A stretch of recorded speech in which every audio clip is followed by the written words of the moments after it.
Hello, and welcome back to Foods and Entertainment for my review of 2013's Evil Dead.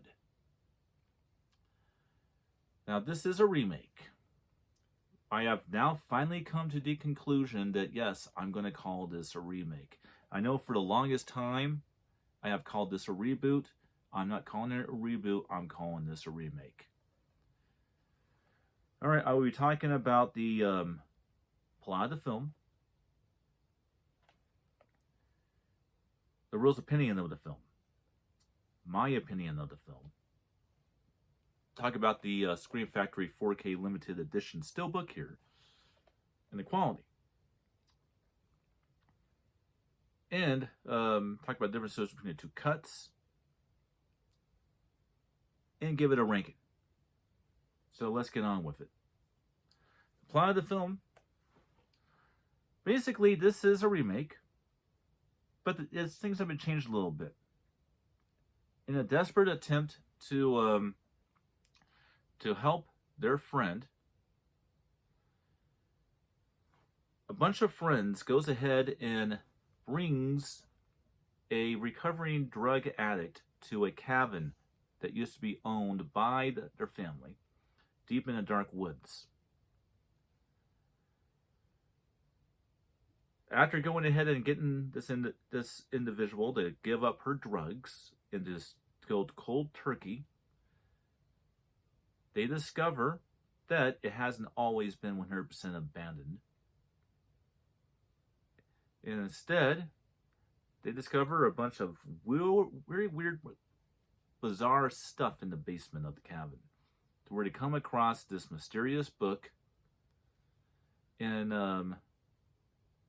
there's no tape recorder in this one. They decided to leave that out, which I thought was a good idea, to make it more original. They come across this book, and curiosity kills the cat when one of them decides to open the book up and read the passages within the book, unleashing the supernatural forces to possess the living. Our main character gets possessed, which is a drug addict, and it's up to everyone to survive the night and to find out what's causing this nightmare. Eventually leading to a conflict between retribution and good versus evil.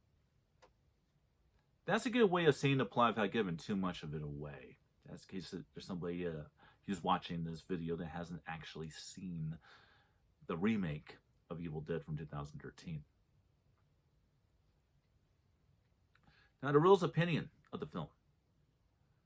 A lot of modern people actually consider this movie better than the first two films.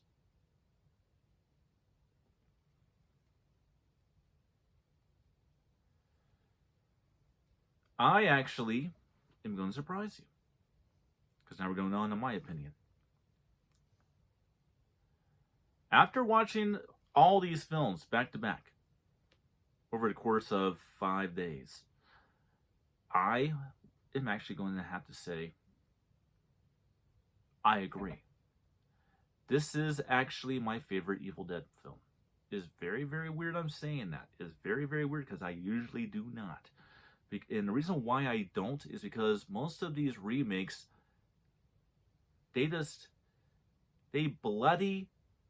they're bloody awful and they suck.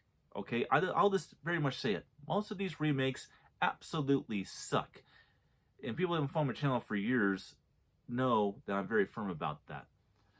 Just like Fright Night, and although people hate this one, A Nightmare on Elm Street, those are two examples of good remakes. I can also say that I do kind of understand why everybody likes Texas Chainsaw Massacre, but this right here is damn near a perfect remake because it honors what's great about the first film, but it does its own thing, and it does it very well and adds something to it.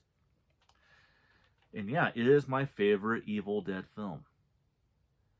Unlike the first three films, This movie actually creeps up on you, gets under your skin a little bit. It's more relatable, and it tries to be more of a scary movie. There's no comedy in this movie. The comedy's thrown out the window.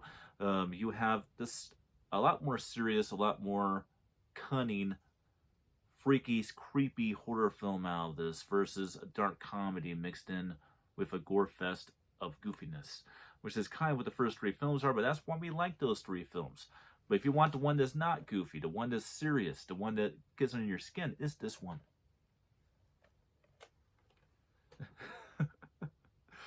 Now let's talk about the quality of the kind of like title. The unrated cut is more like extended by like 5-6 minutes, and much like a lot of these unrated cuts of movies, it's just a bunch of baggage that was chosen to be cut out of the film. It's supposed to be kept in the film, so the film could not get dragged down and have a slow burn effect put on the film. Because we don't like that. We don't like it when there's stuff put in a movie that shouldn't be there. That's the definition of a slow burn. I've gone through this, and this is not a slow burn. If you watch the theatrical cut of the film, it kind of gets dragged down a little bit if you watch the unrated cut. I'm sorry, but it does. And there's nothing wrong with the theatrical cut of the film. In fact, I watched this movie in theaters when it first came out and loved it then.